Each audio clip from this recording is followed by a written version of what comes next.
Muy buenas tardes para todos. Bienvenidos al acto lanzamiento de septiembre, mes de la Biblia.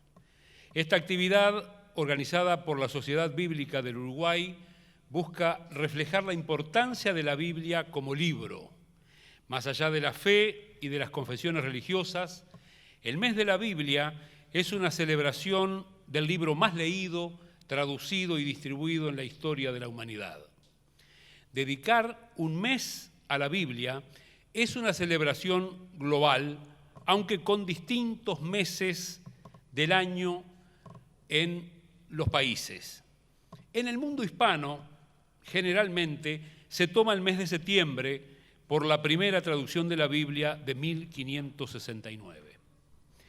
Damos la bienvenida y saludamos la presencia de autoridades y representantes de comunidades católicas, evangélicas y judías de nuestro país. Señor Cardenal de la Iglesia Católica, Daniel Sturla, autoridades de la Federación de Iglesias Evangélicas del Uruguay, señor presidente de la Alianza CREU de Iglesias Evangélicas, Luder Garabedian, gran rabino de la comunidad israelita de Uruguay, Max Godet, rabino Daniel Dolinsky de la Nueva Congregación Israelita, presidente del Comité Central Israelita del Uruguay, contador Marcos Israel, pastor Aldo Fernández de la Red de Pastores del Interior del país, señor subsecretario del Ministerio de Ambiente, doctor Gerardo Amarilla, representante nacional y miembro de la Iglesia Misión Vida, Álvaro Dastugue, pastor Jorge López de APECU, señor presidente del directorio del Partido Nacional, Pablo Iturralde, pastor Walter Delgado de Comadeu, presidente del directorio del Hospital Evangélico, Norberto Yaguno, señor presidente de la Asociación Cristiana de Jóvenes, contador Humberto Barrela, otras autoridades y también dirigentes de distintas organizaciones, que sería muy largo, me excuso de la enumeración debido a lo extenso de la nómina, pero agradecemos y saludamos muy especialmente la presencia de todos ustedes. En esta conferencia del mes de la Biblia se van a tocar temas muy interesantes por los expositores, como vamos a tener naturalmente una reseña histórica de la Sociedad Bíblica del Uruguay, la influencia de la Biblia en la vida de José Artigas, la relevancia de la mujer en la Biblia, la influencia de la Biblia en lo social.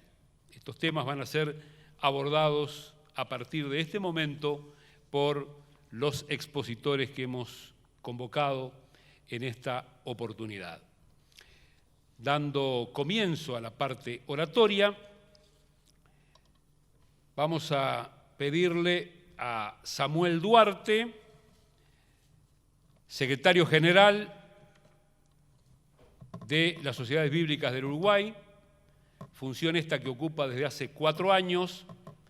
Él es un laico cristiano que trabaja en sociedades bíblicas desde 1999, con formación en administración, se desempeñó en tareas como atención al público, logística y relacionamiento con las iglesias de todo el país. Y me permito la licencia de decir entre nosotros, un todoterreno que ha estado cerca de la tarea de distribución y difusión de la Biblia. Adelante.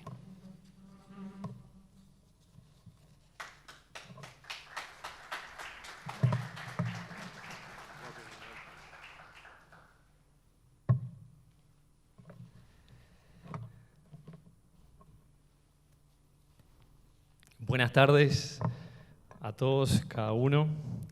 Es un privilegio, un honor para mí representar a esta institución y sin duda alguna con el respaldo y el apoyo de cada uno de ustedes, así como de los panelistas. Ya algo Juan Carlos mencionó, ¿por qué se celebra en septiembre el mes de la Biblia? Por un lado, la primera Biblia completa en español se imprimió en septiembre de 1569. Y por otro lado, el 30 de septiembre se conmemora el día de Jerónimo de Estridón, conocido como San Jerónimo, quien fue traductor de la Vulgata Latina. el hecho más sorprendente que registra la historia de la literatura universal es la preservación de la Biblia, a pesar de los embates innumerables que ha puesto en peligro su conservación. Consideremos brevemente algunos aspectos. Esta obra guarda la palabra de Dios. El propósito de este libro es la comunicación clara y directa de Dios con la humanidad. Tomó 1500 años aproximadamente recopilar el texto. Alrededor de 40 escritores participaron, entre ellos había reyes, sacerdotes judíos, campesinos, médicos y otros. La Biblia está dividida en Antiguo y Nuevo Testamento. Fue escrita en 3 idiomas, mayormente en hebreo y griego, muy poco en arameo, llamada también el libro de los libros. La Biblia es el bestseller por excelencia, el libro más traducido, más producido y más leído en el mundo. ¿Quiénes somos nosotros, las sociedades bíblicas? Las Sociedades Bíblicas Unidas es una alianza mundial fundada en 1946 con el objetivo de facilitar el proceso de traducción, distribución y difusión de la Biblia. Hacia finales del 1800, en Gales, Inglaterra, vivía una niña llamada Mary Jones, quien asistía junto a sus padres a la iglesia cada domingo. Al escuchar la lectura de la Biblia, despertó en ella el deseo de saber más. En aquel tiempo las Biblias eran muy escasas y algunas iglesias tenían un solo ejemplar. En el hogar de Mary no había Biblias y aunque lo hubiera, ella no sabía leer.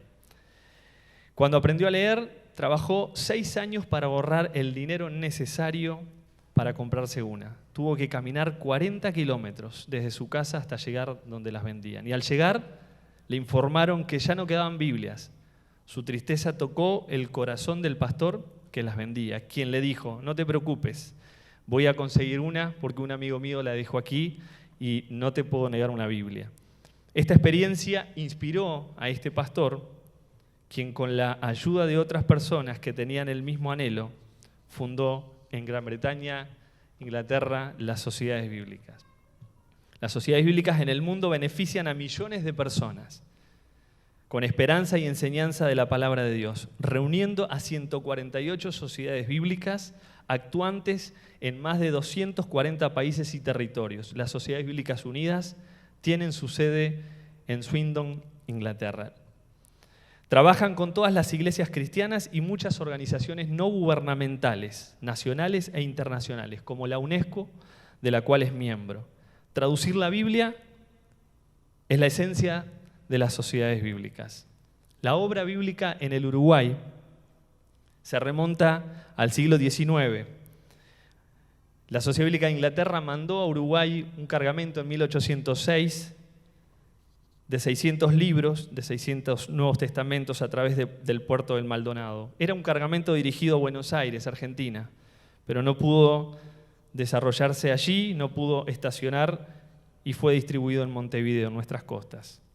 Este primer cargamento quedó en cuidado del pastor David Creighton, un misionero de Londres que vino con ese propósito, estaba aquí. En 1818 llega al Río de la Plata Diego Thompson, con la doble representación de la sociedad lancasteriana, que tenía propósitos educacionales, y de la Sociedad Bíblica Británica y extranjera, que tenía como principal objetivo la evangelización a través de la Escritura.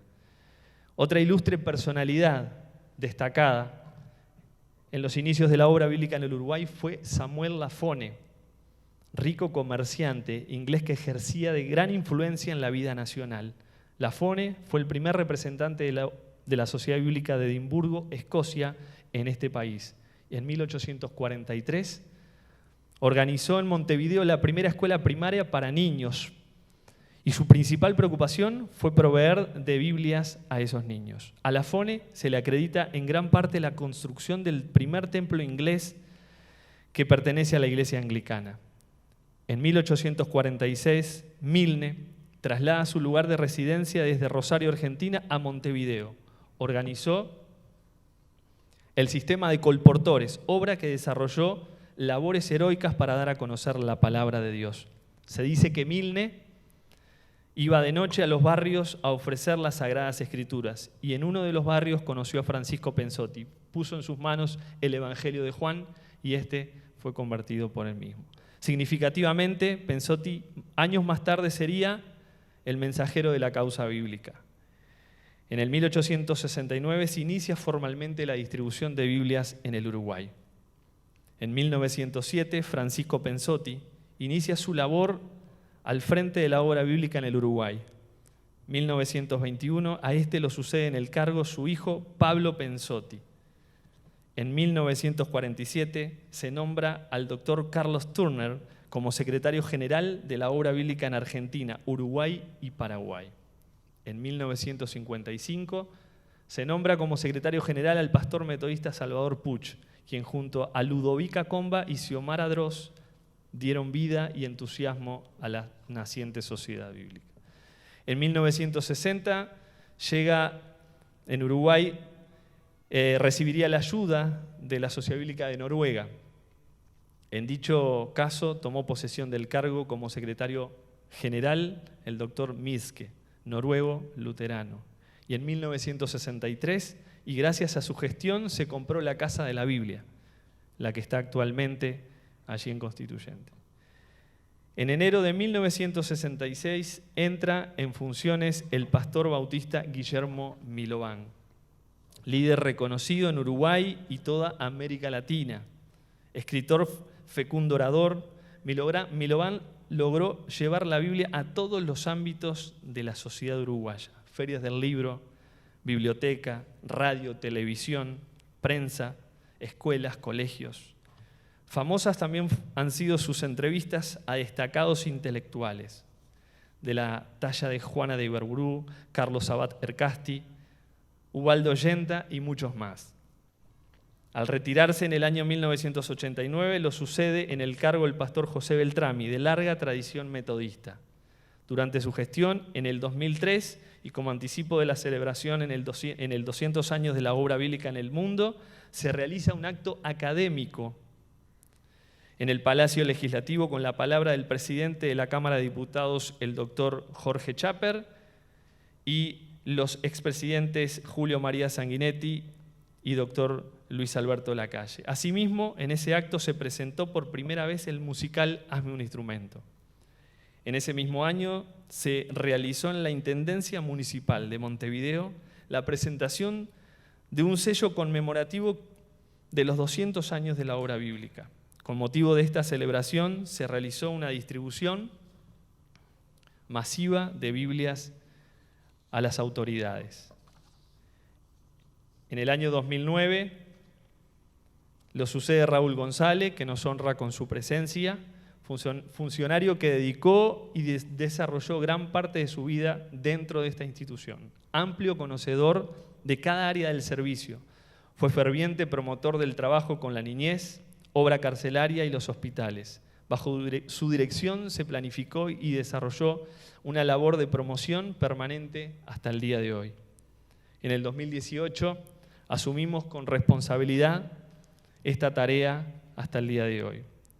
Actualmente, la Sociedad Bíblica del Uruguay sigue la marcha a su labor a través de un equipo de personas comprometidas con esta causa. Hoy tenemos por delante la tarea de la traducción de la Biblia a la lengua de señas uruguaya, la cual está disponible para toda la comunidad sorda de nuestro país.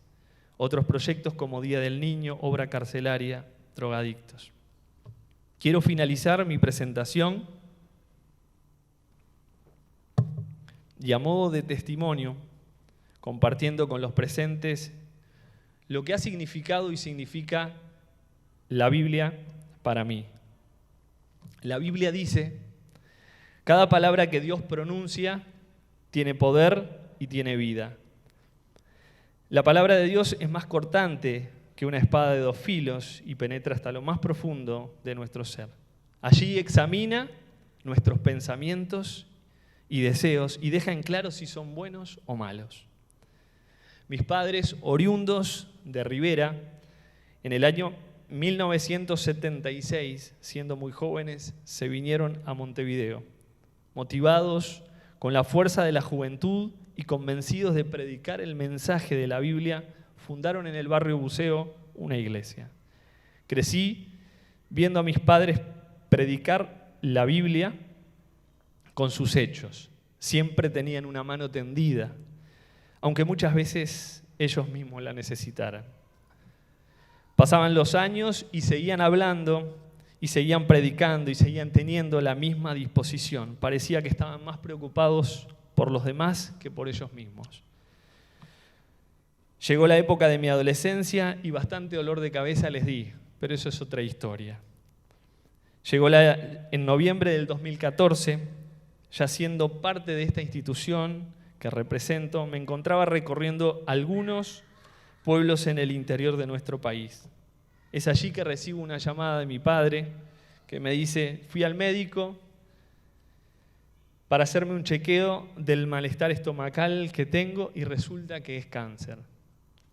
Mi respuesta es en ese momento: bueno, papá, vamos a confiar en Dios. Él puede cambiar ese pronóstico.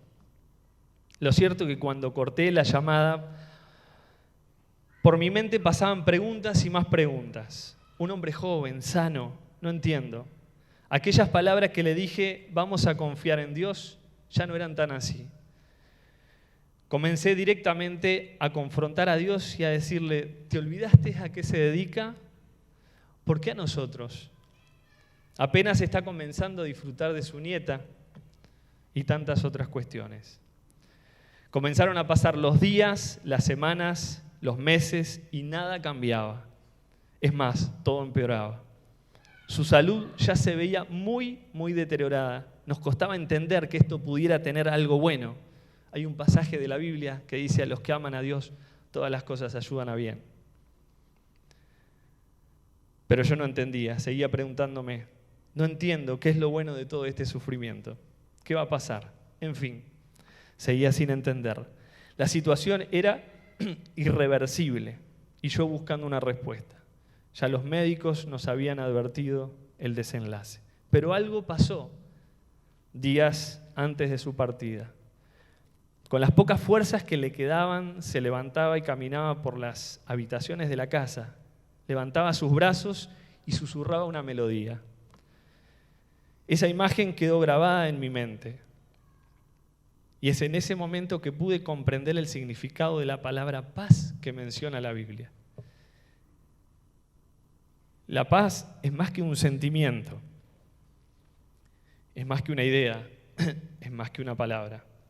La paz es un gran don de Dios, un regalo. Y mi padre sin duda lo había recibido, comprendido y gracias a ello estaba disfrutando de su partida. Fue en ese momento difícil que pude entender que las palabras de este libro tienen vida y su beneficio es real. La Biblia dice: les doy mi paz, mi propia paz, que no es como la paz que se desea en este mundo. No se preocupen ni tengan miedo por lo que pronto va a pasar. Cuando nos acercamos a este libro, la Biblia, lo más duro y difícil que imaginamos o que tengamos que enfrentar puede cambiar y traernos paz y consuelo. Recomiendo su lectura. La Biblia es para todos. Muchas gracias.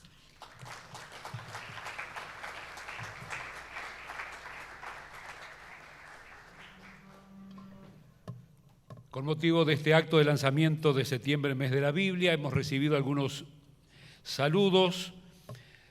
La Gran Logia de la Masonería del Uruguay nos envía un mensaje dirigido al secretario general de Sociedad Bíblica del Uruguay, señor Samuel Duarte.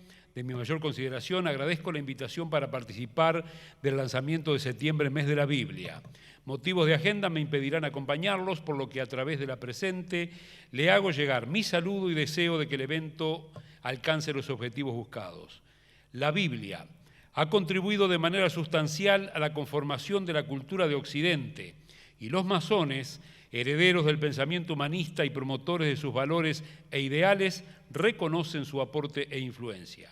tenga la seguridad de que en el marco de la tolerancia y respeto hacia las creencias y convicciones de cada uno, la masonería seguirá sumando su esfuerzo a todos aquellos que buscan que la libertad en sus diversas manifestaciones sea la base de la convivencia fraterna de los seres humanos. Saluda a usted muy atentamente el doctor José Garchitorena, gran maestro.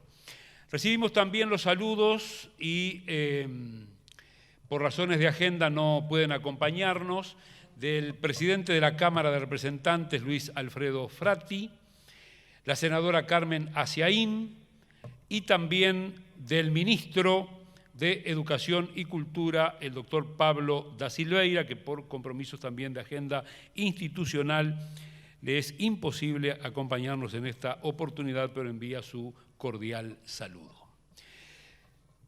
Segundo orador de esta tardecita, noche, el doctor Pedro Gaudiano.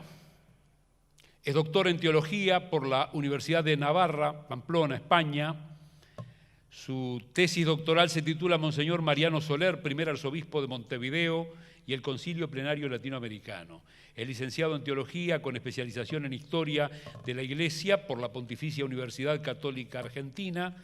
Actualmente es profesor de alta dedicación y director de la Cátedra de Cristianismo en el Instituto de Sociedad y Religión del Departamento de Humanidades y Comunicación de la Universidad Católica del Uruguay. Coordina el curso ecuménico Las mujeres en el cristianismo a cargo de 30 mujeres académicas cristianas de distintas denominaciones y países. Pero es autor de los siguientes libros: Artigas Católico, Los valores de José Artigas para iluminar el bicentenario en 2011, El arte de construir familia, Historia del Centro de Investigaciones y Estudios Familiares.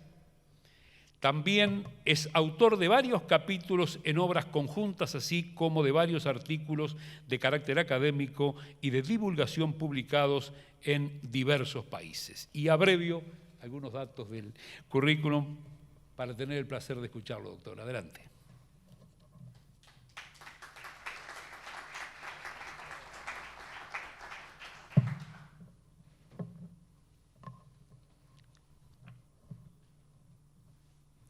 Buenas tardes para todos. Para mí un honor estar aquí compartiendo este lanzamiento del Mes de la Biblia. Agradezco especialmente a Samuel Duarte, el presidente de la Sociedad Bíblica del Uruguay, al doctor Eliezer Damota, que fue el inspirador de esta gran movida por el Mes de la Biblia.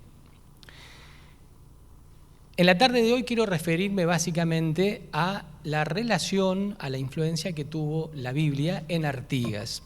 Como me acababan de presentar, yo fui autor de 2 libros sobre este tema, Artigas Católico y Los valores de José Artigas para iluminar el bicentenario. Mucho se podría hablar de la vida de Artigas en su relación a su fe cristiana, a su cuna católica, a su formación entre los franciscanos y la influencia que estos tuvieron en su vida y en su ideario. Sin embargo, para atenerme a los tiempos, me voy a detener especialmente en una etapa de la vida de Artigas, que es en el Paraguay. Artigas estuvo en el Paraguay, como ustedes saben, a partir de 1820 hasta 1850, que fue su muerte, primero en Curuguatí y después en Asunción. Aquí tenemos los testimonios más potentes, más fuertes, de la relación de nuestro prócer con la Biblia. Quizás el aporte más interesante sobre este tema lo hizo el pastor suizo Daniel Armand Hammerly Dupuy, hombre de ciencia y de fe. Fue uno de los misioneros pioneros del adventismo en América Latina. Arqueólogo, paleontólogo, biólogo, antropólogo, historiador, teólogo, profesor y gran escritor. En una de sus obras, San Martín y Artigas, adversarios o colaboradores, Daniel Hammerly Dupuy afirmaba lo siguiente: durante los últimos años de su vida en Ibiray, Artigas fue apreciado por su gran piedad. Era su deleite el explicar a los niños el significado del cristianismo en relación con la historia de la humanidad. disponía para ese fin de una edición ilustrada de la Santa Biblia, a cuya lectura se dedicaba frecuentemente.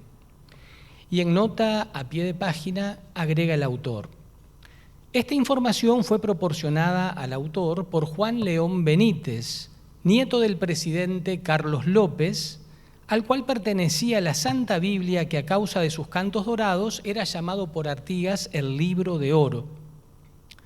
Siendo niño, Juan León llevaba sucesivamente uno u otro de los 5 volúmenes de esa obra, desde la casona de su abuelo hasta la casa que se había construido para Artigas.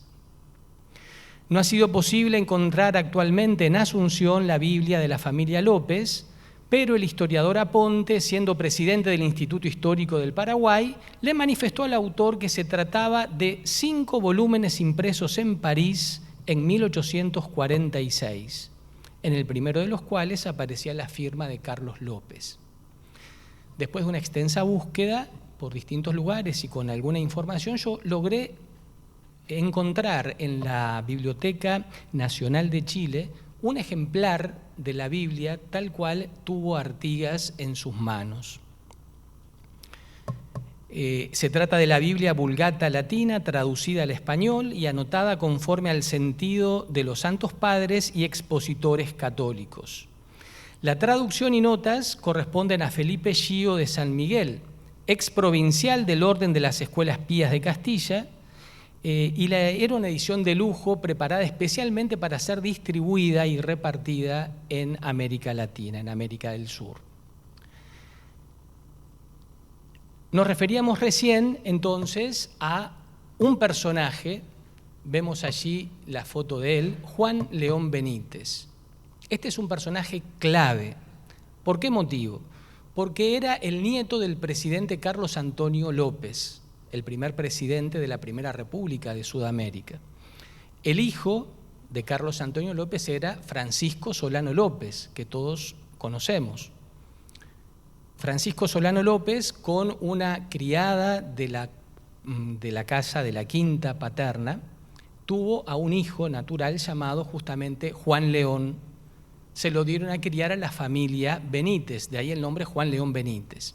¿Por qué es importante este personaje? Porque fue el último testigo ocular que vio con sus propios ojos a Artigas en el Paraguay.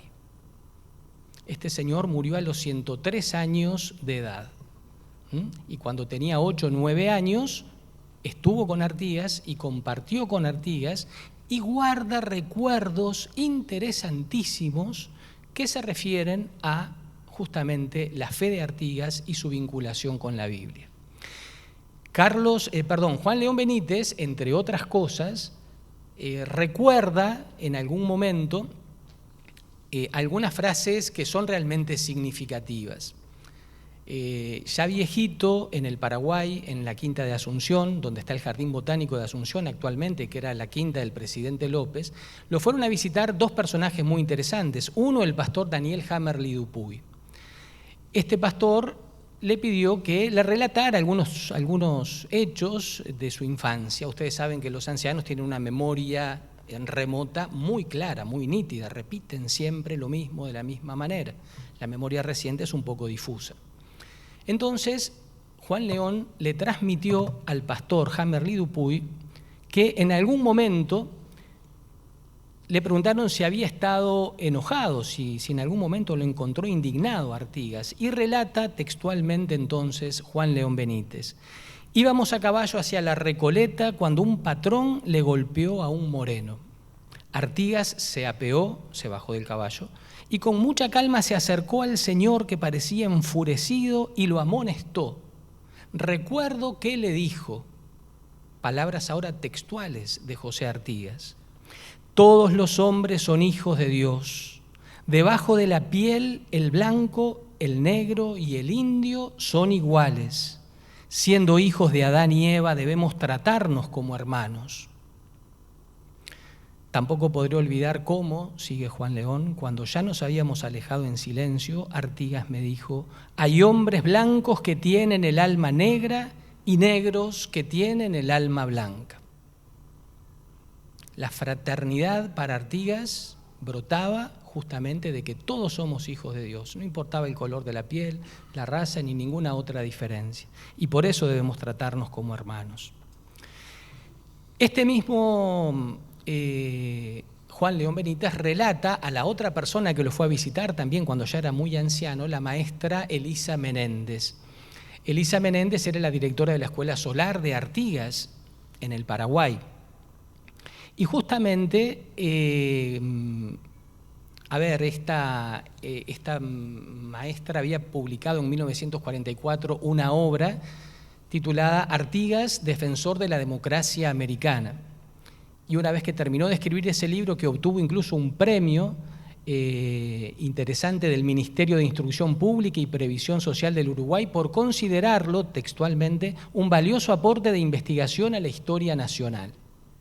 Un libro muy importante que antes de ser publicado fue el contacto que tuvo la maestra Elisa Menéndez con Juan León Benítez. Lo fue a visitar, le hizo una larga entrevista y esa entrevista fue publicada como suplemento de este libro. Según Enrique de Gandía, el relato de la vida de Artigas en el Paraguay, embrujado por el hálito del dictador Francia, es de una emoción y riqueza en detalles en verdad sorprendente. Esta parte del libro es la más lograda y la que tiene una trascendencia superior por su contenido. Vida de santo laico, de filósofo y hasta de asceta. En la última parte, emoción y con asombro. En esa última parte yo extraigo solamente un párrafo escrito entonces por la maestra Elisa Menéndez, que dice así: Don León conversa con animación como contagiado de nuestro interés, y a menudo salpica su relato con esta expresión que surge espontáneamente de la profundidad de su memoria, como hablando consigo mismo. El general José Gervasio, cómo me quería, qué bueno era. Era un buen cristiano. Siempre decía, Dios es muy grande, pero mantiene a muchos pícaros. De tarde, reunía a todos los chicos del barrio y nos enseñaba la doctrina cristiana. Recuerdo que nos repetía, hay que hacer la caridad sin mirar a quién se hace. Es un testimonio contundente. Hemos visto la foto de Juan León Benítez, que recuerda que cuando él era niño, Artigas mismo le enseñaba la doctrina cristiana. Para eso disponía justamente del texto de la Biblia que él leía en castellano, pero lo traducía en guaraní, idioma que él dominaba desde su juventud, a los niños en Asunción del Paraguay. Un último testimonio, un último relato de Juan León Benítez entonces acerca de Artigas, este testimonio también relatado a Daniel Hammerly Dupuy. En algún momento Juan León, siendo niño, le había pegado a un compañerito y entonces dijo que le pegué porque yo tengo la razón. Y Artigas le dijo, textuales palabras: cuando uno tiene razón no necesita golpear a nadie. Las ideas no se meten ni se sacan a puñetazos. Cristo enseñó mucho sin necesidad de haber golpeado a nadie. La fuerza de las ideas es más grande que la de todos los ejércitos del mundo. Los ejércitos desaparecen, pero las ideas quedan como semillas que se multiplican miles de veces. Hasta aquí entonces estos testimonios bien interesantes de Juan León Benítez, que es el personaje más significativo quizás para nuestro tema sobre Artigas y la Biblia. Pero finalmente yo quisiera referirme brevemente a un libro que poseyó Artigas, que era de él, que se llamaba La conversación consigo mismo. El 14 de mayo de 1850, él lo firma, pone una dedicatoria al teniente de caballería Rómulo José de Yegros, que era hijo de Fulgencio Yegros, un gran amigo de Artigas desde su juventud, el gran prócer paraguayo. Y entonces ese libro es muy significativo también y muy importante, sobre todo porque contiene la última firma que Artigas realizó antes de su muerte. Hablamos del 14 de mayo, él fallecería el 23 de septiembre, como sabemos, unos meses después. ¿Por qué es importante ese libro? Porque justamente el objetivo que tenía este libro era, según su autor, y así lo dice, nuestro intento no es otro que dar a conocer que la conversación con nosotros mismos conduce a la conversación con Dios. Artigas al final de su vida leía un libro que lo ayudaba a conversar con Dios. Y es interesantísimo, yo en el Artigas Católico dedico más de 50 páginas a este libro. En algún momento se llegó a dudar que la firma de Artigas era real. Grandes historiadores dudaban de que esa firma, ya poco antes de morir, era tan clara. Yo pedí hacer una pericia caligráfica de esa firma que publiqué en su totalidad en Los Valores de José Artigas para iluminar el Bicentenario. Juan Andrés Achar, perito calígrafo, llegó a la conclusión objetiva de que efectivamente ese libro era de Artigas con su firma. Yo tuve la posibilidad de tener en mis manos ese libro, que se guarda en la biblioteca del Palacio Legislativo del Uruguay, y de leerlo, y les aseguro que es muy emocionante tener en las propias manos un libro que tuvo nuestro prócer, y ver cómo a través de ese libro Artigas rezaba, oraba, se comunicaba con Dios, conversaba con Él. Entre otras cosas, leía, por ejemplo, Artigas: el Criador no formó los espíritus, sino con el designio de conocerle y amarle. Quiere que se asocien a Él, que le hablen, que le pregunten, y si alguna vez no responde, es en castigo de haberse adherido demasiado a las criaturas. ¿Cuántos hombres grandes hay que no tuvieron jamás otras lecciones que esta maravillosa comunicación? Y con todo, no obstante su excelencia y su necesidad, la abandonamos por ir a sociedades frívolas y alguna vez delincuentes. Parece que se nos ha impuesto la ley de no hablar de la divinidad, leía Artigas. No sale de nuestra boca el santo nombre de Dios, sino por sorpresa o por interjección. No tenemos valor para pronunciarlo, sino en los peligros. Pero ¿de cuándo acá hay una flaqueza, hay tanta flaqueza para invocar al Ser Soberano, conversar de sus infinitas perfecciones y contemplar las hermosuras eternas? Todo cuanto vemos y todo lo que amamos, ¿no es obra de Dios? ¿Y nosotros mismos, aliento suyo y su retrato? Parte de lo que leía Artigas en aquel libro, sobre todo al final de su vida, que lo ayudaba a meditar, que lo ayudaba a conversar con Dios, como está comprobado, porque ese era el objetivo que tenía este texto. Ya terminando, hacia 1950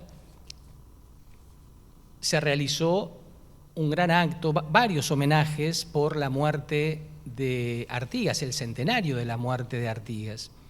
Y entonces, entre otros, yo selecciono dos textos muy breves. Uno es del escribano Daniel Pérez del Castillo. En uno de sus discursos afirmó rotundamente que es mutilar la figura de Artigas y deformarla si se la presenta desconectada de la fe cristiana que vitalizó toda su existencia.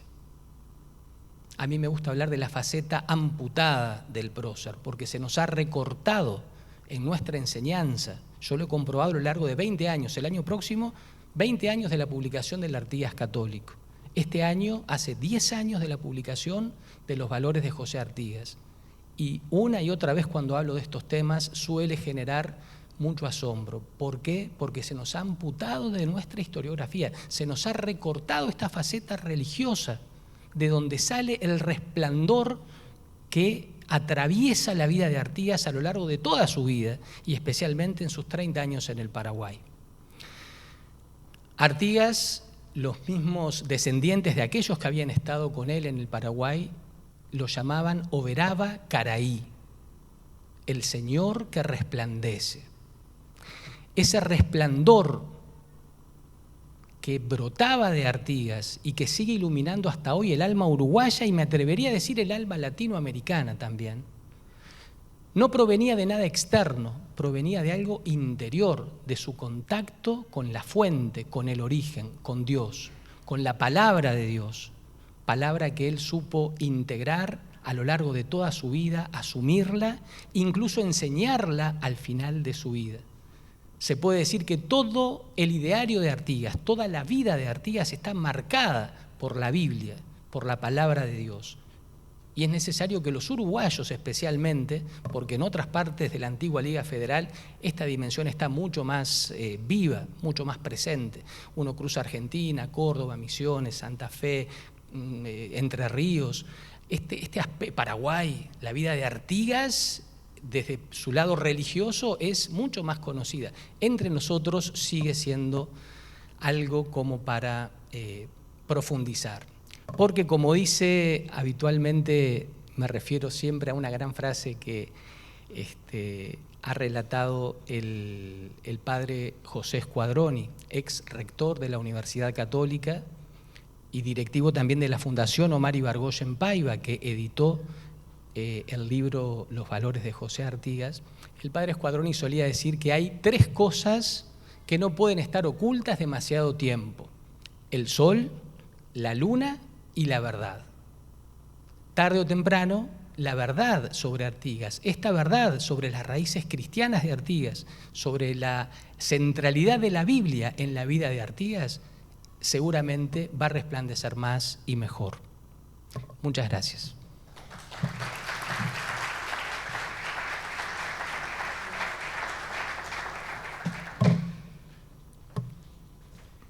El siguiente tema refiere a la relevancia de la mujer en la Biblia y está a cargo de Gloria Hernández, que es psicóloga en ejercicio desde hace 29 años, posgrado en clínica y rehabilitación de drogodependientes, consejera terapéutica latinoamericana, fundadora y psicoterapeuta de la Policlínica de Adicciones del Hospital Evangélico del Uruguay, psicoterapeuta del Proyecto Renacer y coordinadora de grupos terapéuticos, presidente de ACUPS, la Asociación Cristiana Uruguaya de Profesionales de la Salud, es columnista del programa La Alegría de Vivir de Radio Transmundial desde 2006 a la fecha, conferencista, promoviendo y enseñando temas de salud emocional y sociales desde la perspectiva cristiana en radio, televisión y prensa escrita en Uruguay y en la región. Tiene luego un vasto currículum referido a la coordinación de congresos, de eventos internacionales, así que hasta aquí, por aquí nos quedamos y presentamos a Gloria y la escuchamos.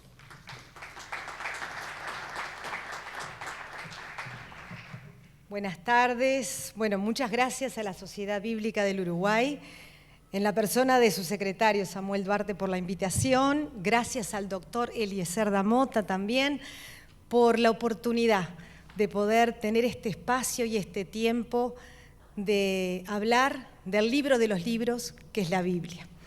Y así como estábamos escuchando la influencia y el lugar que le dio nuestro prócer José Artigas a la Biblia, quiero invitarles que juntos podamos ver el impacto de la Biblia en mujeres que han impactado y dejado su huella en el mundo. Vamos a hablar de 3 mujeres en esta oportunidad: Gabriela Mistral, Rosa Parks y Juana de Ibarburu. Gabriela Mistral, escritora chilena que fue llamada la poetisa de América y que también fue considerada la voz más pura, se decía, y más auténtica del espíritu americano. Ella tuvo desde su niñez el contacto con la Biblia, con la palabra de Dios. Y dice, ella misma confiesa: tuve la Biblia desde los 16 años. Tal vez una abuela paterna me leía los salmos de David y ellos se me apegaron a mí para siempre, con su doble poder de idea y de lirismo maravilloso. Y también añadía ella, una mujer de oración, decía: la selección de oraciones con las cuales rezo tiene mucho Antiguo Testamento, pero el Nuevo me lo sé, creo que bastante bien. Gabriela Mistral fue una amante de la Biblia, de la palabra de Dios. De esa Biblia que el político y escritor español Emilio Castelar la definió como la revelación más pura que de Dios existe. Fue el libro de cabecera y por excelencia de la gran poetisa que fue la segunda mujer iberoamericana, la primera mujer iberoamericana en ganar un premio Nobel y la segunda latinoamericana en ganar un premio Nobel. Y quiero hablar de un texto de ella, el texto más conocido de esta escritora en torno a lo que son las excelencias de la Biblia. Es el largo poema en prosa religiosa de Gabriela Mistral. Y quiero reproducir algunos párrafos que muestran esto de lo que tanto Samuel como el doctor Pedro Gaudiano decían: la palabra de Dios es viva y es eficaz, y fue viva y eficaz en la vida de Gabriela Mistral. Y en estos párrafos ella decía: ¿cuántas veces me habéis confortado? Tantas como estuve con la cara en la tierra. Los que conocemos la biografía de Gabriela Mistral, vivió el dolor del suicidio de su esposo y el dolor del suicidio de su sobrino. Ella no tuvo hijos, que lo tenía como un hijo. Cuando acudí a ti en vano, libro de los hombres, único libro de los hombres, por David amé el canto mecedor de la amargura humana. Ella encuentra en la Biblia palabra viva, palabra eficaz, poder y vida para el consuelo ante las situaciones más dolorosas.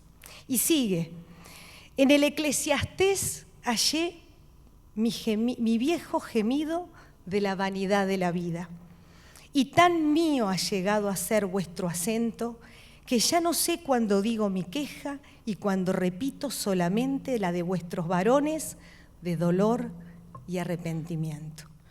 Las palabras de este libro no solamente llenaron su pensamiento, sino también terminan en su boca. No solo entra en ella, sino que también sale de ella, como decía, hablando lo que la Biblia dice.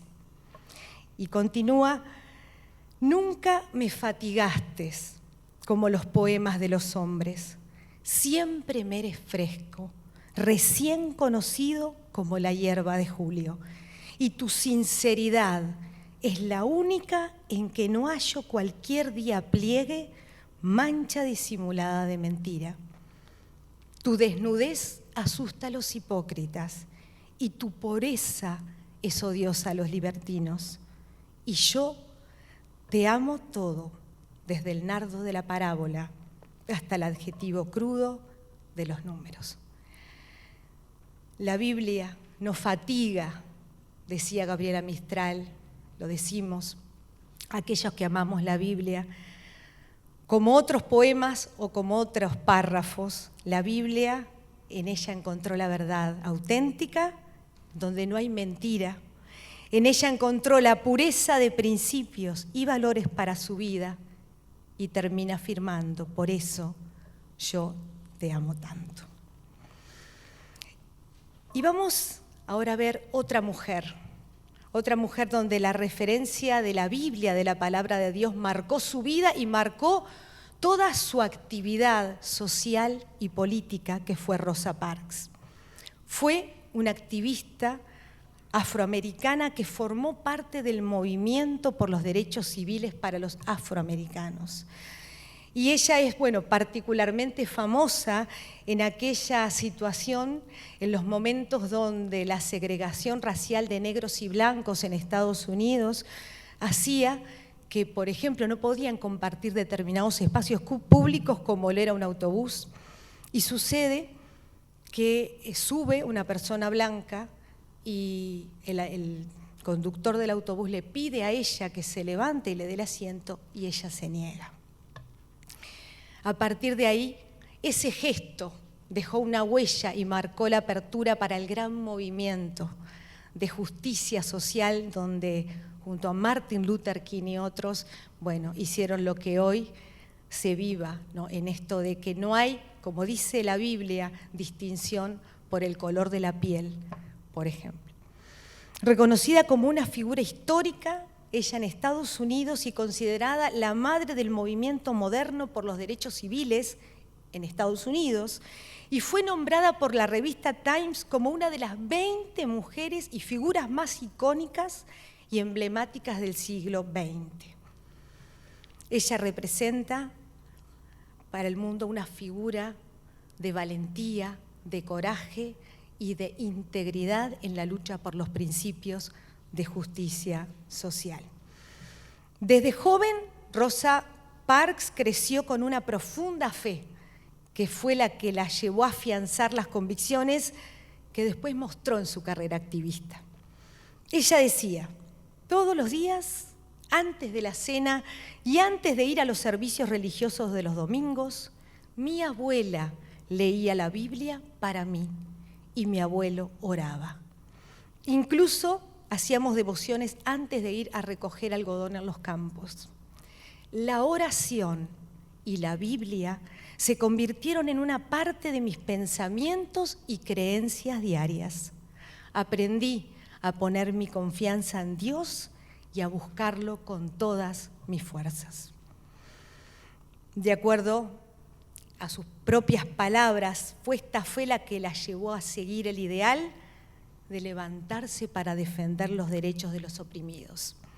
Y ella dice, desde mi crianza y la Biblia, aprendí que la gente debe defender los derechos justo como los hijos de Israel los defendieron delante del faraón.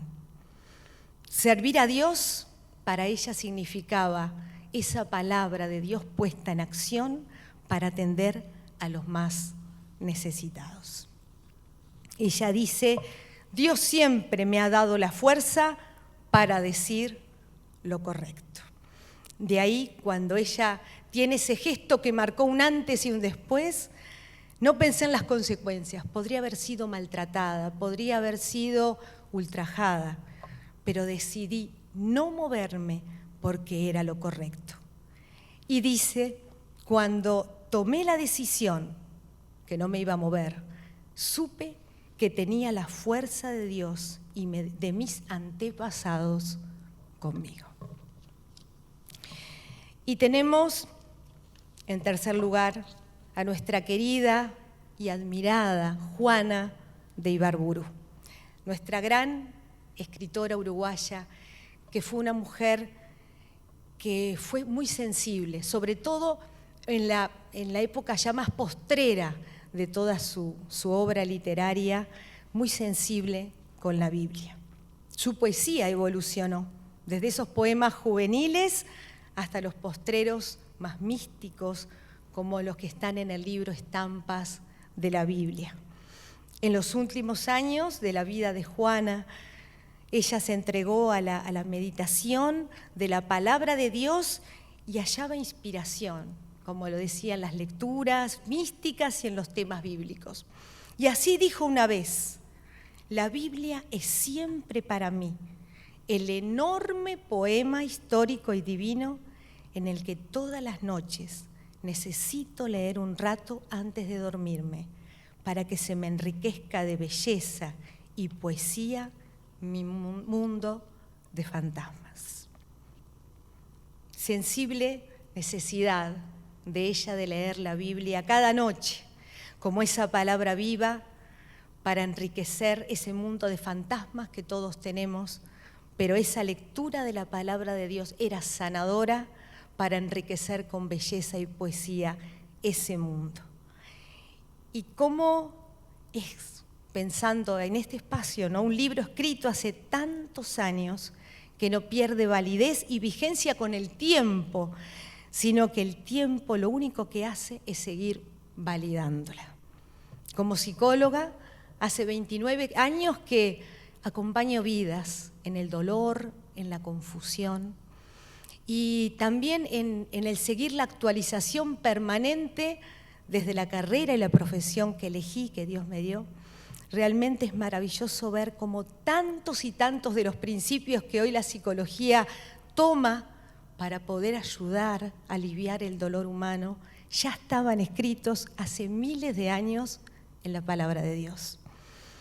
Como define la definición de salud, la OMS, la Organización Mundial de la Salud, el completo estado de bienestar físico, psicológico, emocional, social, relacional. Ese shalom, esa palabra hebrea que es mucho más que paz, que justamente es el completo estado de bienestar físico, psicológico, emocional, relacional y espiritual, es lo que a través de la lectura de la palabra de Dios y de buscar entendiendo esos principios, aplicándolos a la propia vida, cómo se puede vivir verdaderamente ese shalom.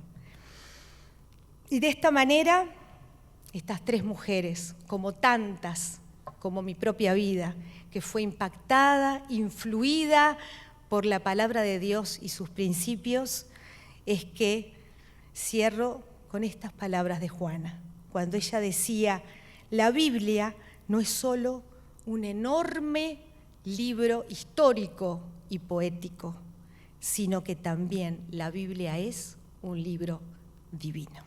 Muchas gracias.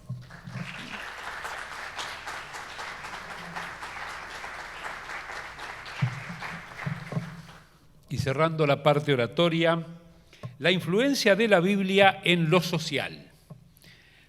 Quien nos habla de ello es Juan Andrés Verde, sacerdote católico, miembro fundador del Movimiento Luceros y de la Asociación Civil Cireneos, vicario de la parroquia Estela Maris, donde acompaña a diversos grupos de jóvenes con un fuerte programa misionero en el barrio Santa Eugenia y Felipe Cardoso.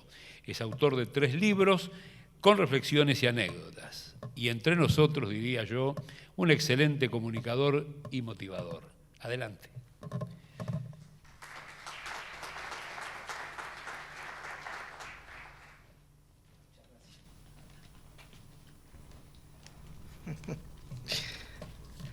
Me río. Bueno, primero que nada es un honor poder estar acá compartiendo esta invitación. Gracias Samuel, Eliezer, autoridades religiosas, líderes, autoridades también nacionales.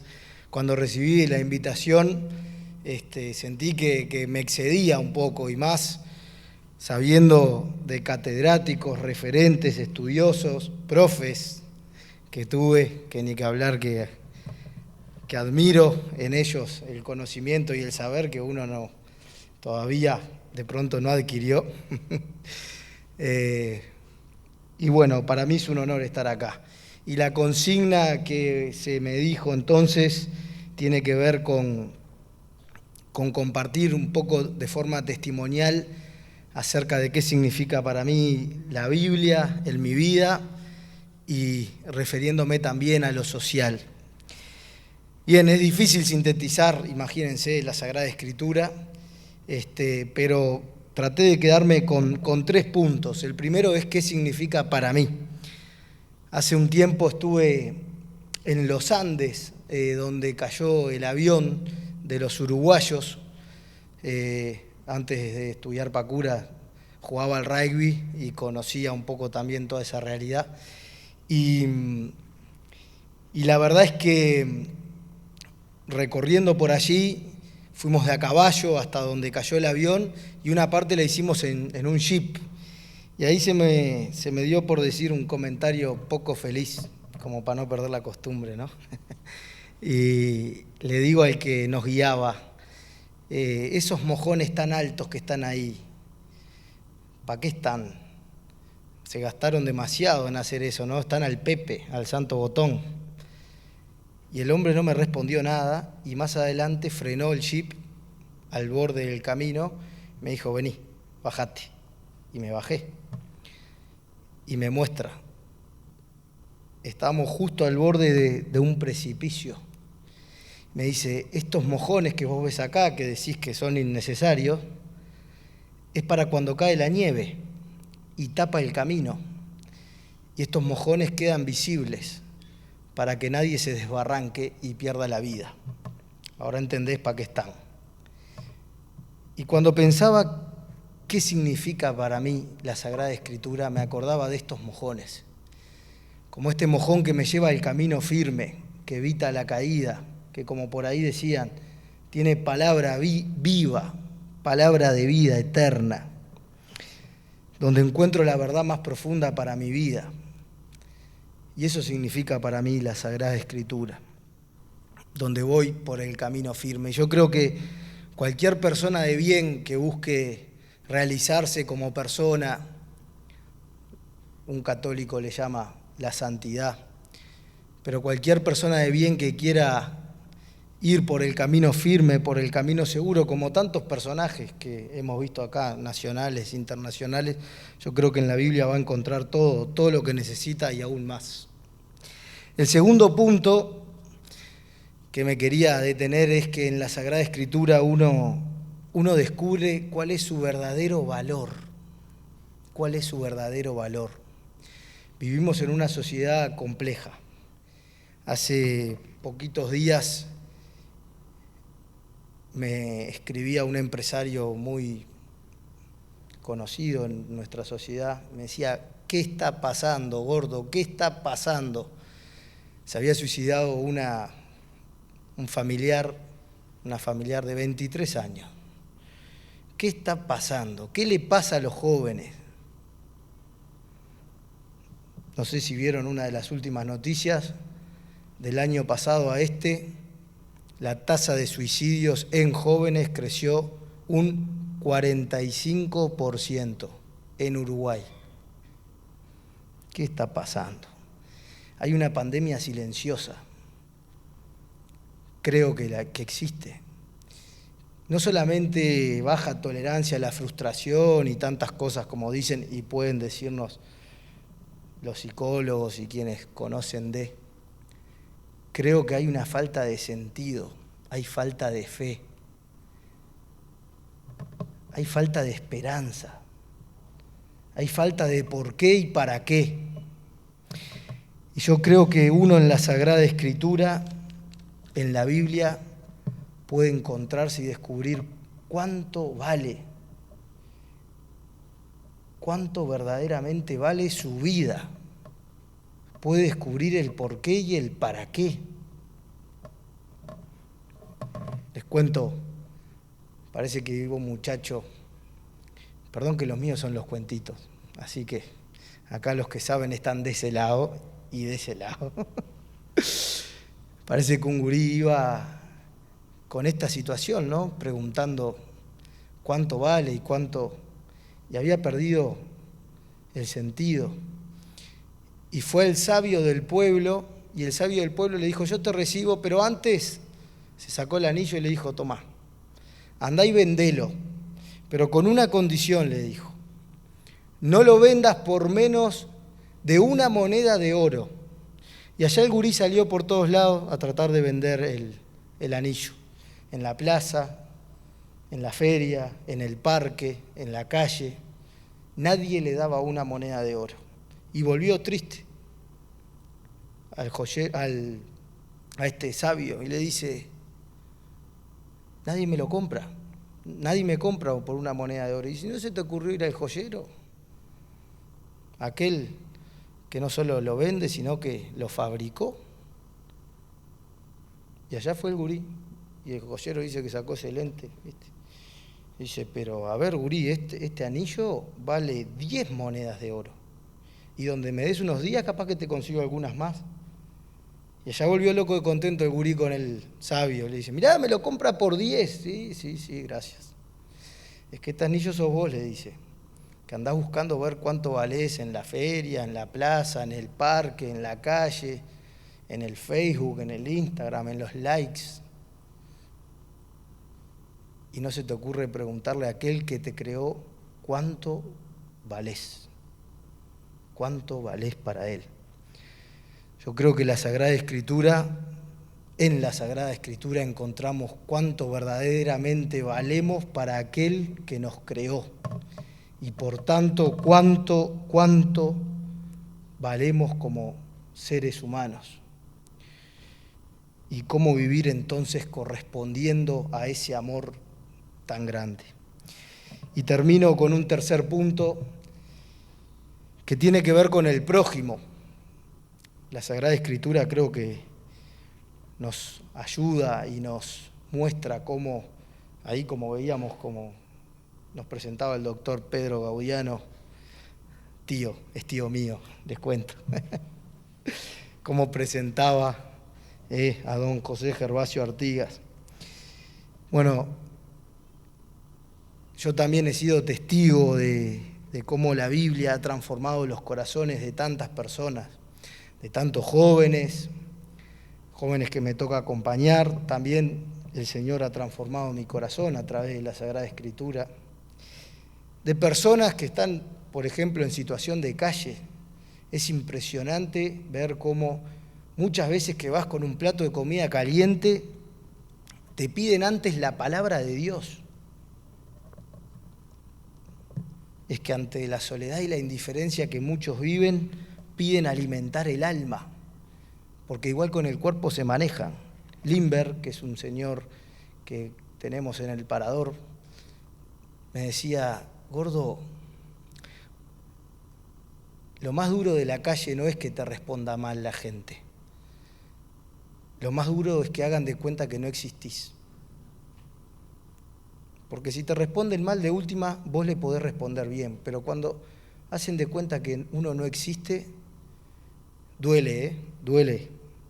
Y Carlito, que es otro, decía, una vuelta le fui, digo: Carlitos, vení para acá, Carlitos. Y se quedó mirándome.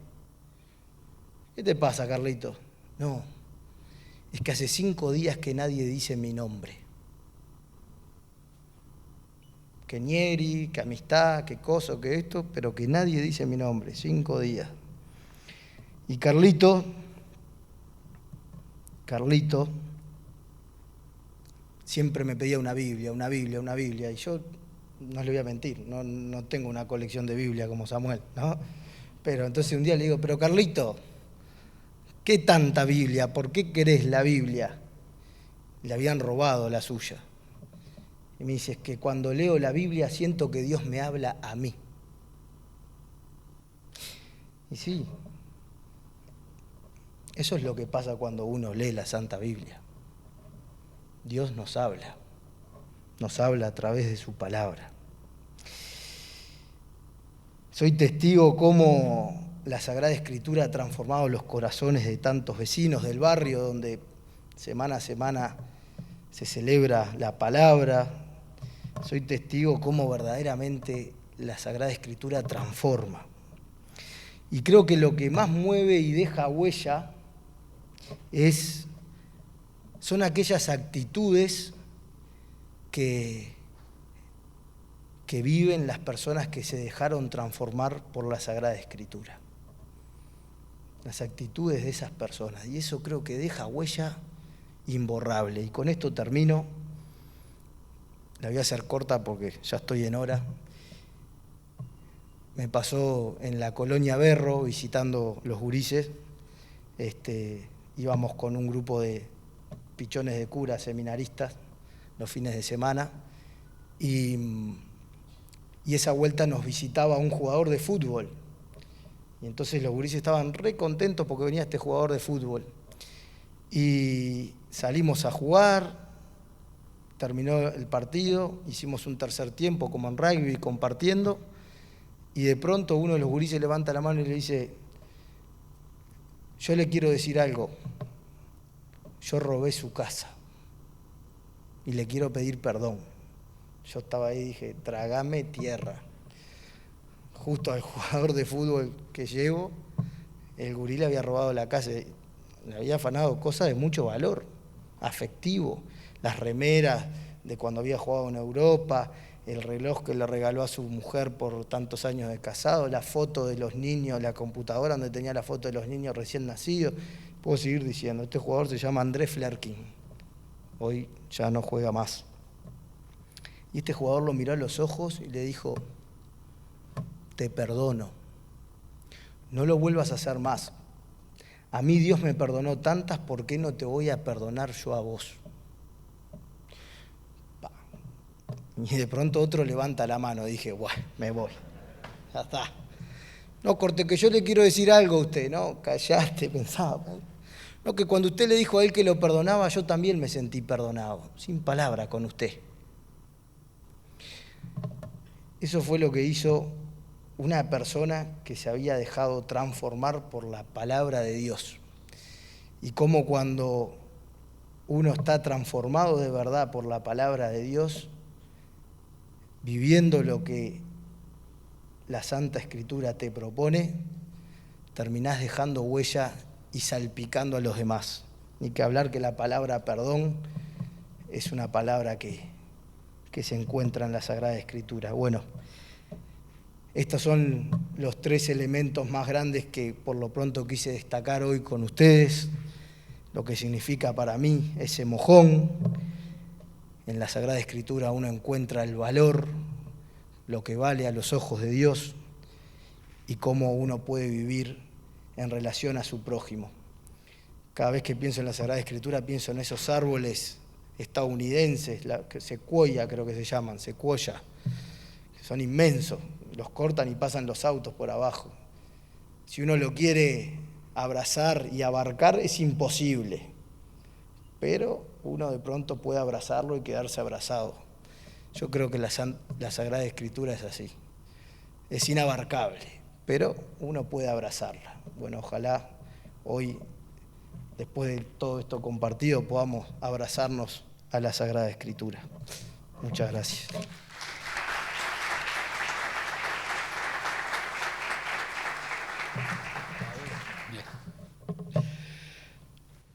Bien, hemos llegado al final de este acto de lanzamiento de septiembre, mes de la Biblia, con motivo de la celebración de septiembre, mes de la Biblia. Desde hoy se estarán difundiendo una serie de videos sobre grandes personalidades de la historia y la Biblia.